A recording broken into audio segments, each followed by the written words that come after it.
Hey, what's happening, Joe DeSanto? Just trying out some new intros because I always say, "Hey, folks." I don't know. I don't know if I'm like an AO.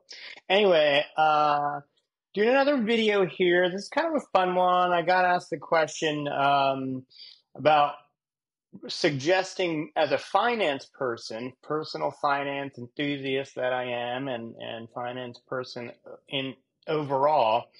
What are some money oriented or finance oriented movies of the last decade that I would recommend or that I've seen that I've liked? This is a kind of a fun question for me because prior to me being a fractional CFO, business manager, and all around financial coach, I actually was a filmmaker. I owned production and post production companies in Los Angeles, and we made films, TV shows, commercials, web content, music videos, you name it. But one of our companies actually produced documentaries. So we produced two full feature-length documentaries, one TV show. The first documentary was one called Transcendent Man, which is about Ray Kurzweil and AI, and it's actually really relevant to watch today, even though we made it 10 years ago. The second documentary was called Sound City, about a recording studio in Hollywood, and the third was a docu-series for HBO that we co-produced with Dave Grohl and the Foo Fighters. Pretty cool series, actually. So I know a lot about movies, and this is going to be fun for me. So jumping into it, I made a list of actually, 15 movies in the last decade, and then another 15 that were prior to that that are kind of like classics or just fun ones or whatever. I'm going to talk about five from the last decade and talk about what they're about and why I like them. And then I'm just going to list the rest for fun. Okay, jumping into it here. Now, I don't know if I'm rating these in order. Like, I don't think I am. I'm not putting these in any particular order. But the first one I'm going to talk about is called Playing with Fire. And that is a play on the word or acronym FIRE, standing for Financial Independence Retire Early. Over the last 10 years, this whole movement of people that want to retire early, get out of the rat race, live more life, work less, and so on, it's insane, has really burgeoned, and it kind of started in the early 2010s, a lot with bloggers, finance bloggers that started blogging and sort of became big. A couple of, not a couple of them, many of those finance bloggers are in this movie. But I'm sorry, I should say in this documentary. The documentary follows this couple. They're also the filmmakers, but they decided to go on this journey to reach, financial independence, retire early, or FIRE, where they kind of reinvented their life to lower their expenses, allow themselves to save a lot more, and hopefully reach a state of financial independence earlier in life than maybe they had been planning prior. Now, this film really hit home for me because my wife and I did something similar. Not something similar, I mean, we kind of did the same thing. In 2018, we blew up our life as we know it in Los Angeles, being the filmmakers and so on, and decided to try to reduce our work and reduce our expenses so we could work less, live off of less, allow ourselves to have more free time to spend as a family, and also have more of a mobile and flexible work situation so we could travel more and maybe get to a little bit more of the living of life instead of the working. Now, I really loved my work, so that wasn't a problem for me. But after we had our kid, we wanted to work less and just be able to focus more on the family. So we attempted to do that ourselves. So this movie, Playing with Fire, really hit home for me, both in positive and negative ways. Like, I was excited for them, but as you watch their journey, it is a bit perilous, and kind of a little gut wrenching, but also exciting. So it's a fun documentary to watch, and it also introduces you to the whole concept of FIRE, or financial independence, retire early, and a lot of the, you know, main personalities of that movement, like namely probably the number one guy is Mr. Money Mustache, which his actual name is Pete and Innie or something. So anyway, I would recommend that. That was made in 2018. Now, I'm gonna not I haven't seen this next one. It's not really the next one. It's kind of a subset. There's a new film on Netflix called Get Smart with Money. It came out in 2022. I haven't seen this yet, but it involves some of those same fire movement personalities helping regular people get control of their finances and get on a track to either just better savings and legitimate track to retirement or maybe early financial independence or what. So I've yet to watch that, but I noticed it when looking up some info of other movies that I had watched, and it looks kind of good. So you could check that out. All right, next on my list is a movie called, or another documentary called Generation Wealth. Generation Wealth is really disturbing. It's basically a movie about how our culture has become so money obsessed, both in the United States, but really all over the world. And I would say not just money, but money and fame obsessed. And obviously, social media and all the ills that come along with that, and just, putting yourself out there and trying to be famous for anything and everything feeds into this notion, but it documents a lot of different characters that either just have bad relationships with money or are trying to get to have better relationships with money, and just the amount of waste that goes on out there and greed and all that sort of stuff. So it's a fascinating look into money. I have kind of a, I guess you could say, love-hate relationship with money. I like money. I enjoy it as a hobby. But it's like, I know that it can't buy you happiness. I really believe that. But I do say that money can make your journey to happiness a lot less bumpy. So I see that there's a constructive and beneficial place for money in everyone's life. And whether you decide to deal with your money or not, your money will deal with you, as I say, often say. You can't avoid it. It's part of every decision you make. So if you can prioritize it, and get control of it, I think that it can play like a positive role in your life. But if you get obsessed with it, it can really just take you down. And I think, money and ego are all tied together. And this Generation Wealth film really brings light to that, and kind of it's a bit of an eye opener. I think worth watching. Okay, another documentary that was interesting is The Minimalists. So this was a documentary made by a couple of guys who have sort of become the, I guess the faces of the minimalist movement, which you in some ways intertwines a little bit with FIRE. But the minimalist movement is basically about shedding all of your stuff. It's coming to terms with the fact that we engage in this massive amount of consumerism and questions whether or not it's bringing that much benefit to our lives. So these two guys, I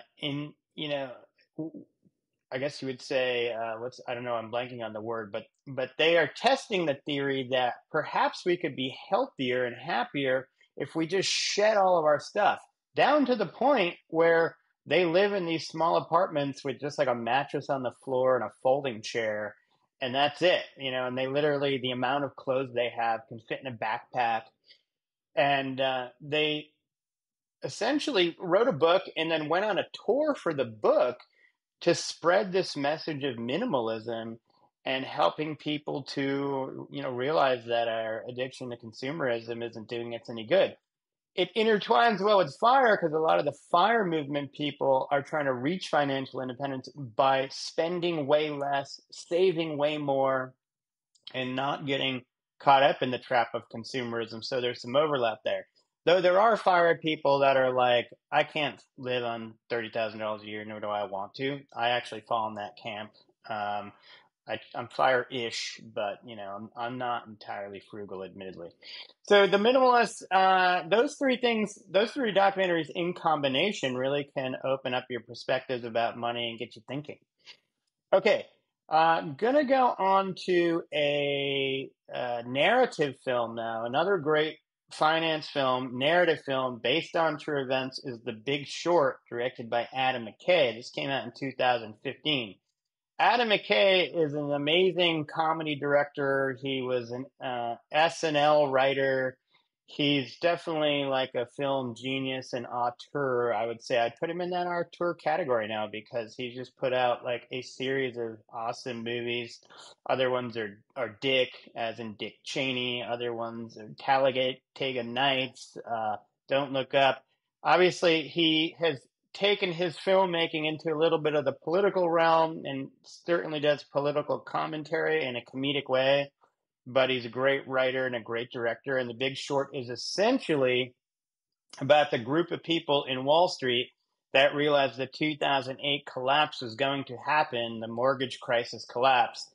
And they short the mortgage industry, essentially, meaning they bet against it and made millions and millions and millions of dollars. So it's disturbing, in many ways, but Adam McKay puts, a certain bit of comedy twist and color on things that, interweaves intense topics with comedy. So I really like watching his movies. And the last one that I'm going to mention that really had an impact on me was Inequality for All. All right, technically this came out in 2013, but so just a little over a decade ago.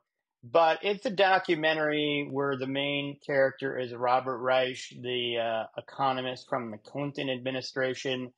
He's definitely a bit, people would, I think, describe him a bit on the liberal side, but I kind of look at him as someone who concerns himself with, quote unquote, the little guy, the working man and people trying to get by in America and trying to clue them into how the system and the wealth gap is working against them in a myriad of ways.